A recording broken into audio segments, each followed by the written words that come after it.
salaamaaleykum wa rahmatullah mbokk yi ñu ngi leen nuyu di leen ziar leen baalu xaq ñaan borom bi subhaanahu wa taala ba la ñu jéggal xadiisul yawmi dafay wax qaala rasulullahi sallallahu alayhi wa sallam ma min muslimin yusibuhu adan min marad fama siwaahu illa xatta allahu bihi sayyi'aatih kama taxutu shajaratu waraqaha rawahu albuxaari xadis bis bi yonent bi sallallahu alayhi wa sallam ci wax nee na amul benn jullit bu laru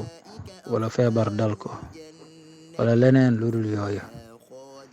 lu dul ne yàlla dina ko sippil ay ñaawteefam comme ni xobu garab di rote xadis bi Buxaari moo ko solo maanaam lépp luy dal jullit bi ci lor nag dafa bëri façon ay gàllankoor la moo xam lu mel ni lakk la moo xam lu mel ni ay musiba la ci àdduna wala feebar dal ko feebar bu mën a doon lu ne loolu ko dal gàllankoor yooye wala feebar booba loolu day doon ak sippiku bàkkaar ci moom maanaam nit di nga gis ku feebar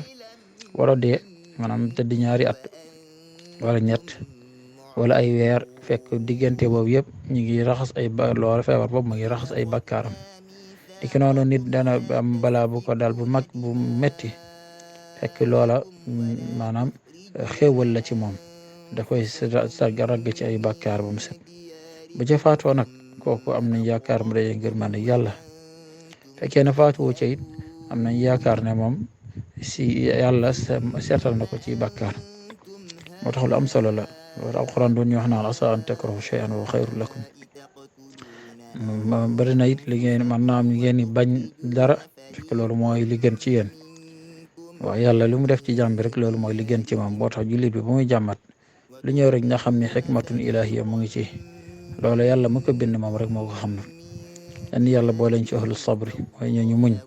incha allah qul qawli hada wa astaghfirullah al-azim li wa lakum assalaamu aleykum wa rahmatullahi wa barakatuh